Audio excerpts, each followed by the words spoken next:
प्रचार पे जाइए कि मुझे भी सर को गोटे डेडिकेट करके स्पेशली गोटे फिल्म भी करी जेमि केवल सर को डेडिकेट करके से सिनेमाटी करी सर जो स्वच्छ निर्मल भावमूर्ति सर जो पर्सनालिटी सेटा मते सब बड़े इंस्पायर करी सर गोटे बहुत बड़ फैन जेबेठू जानी सर को सेबेठू ही तांकर फैन होकर सबुठू बड़ क्वालिटी से बहुत सिंपल मनीष आ कथा कम कहती काम बेसी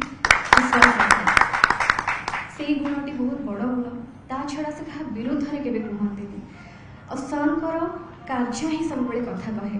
तो सर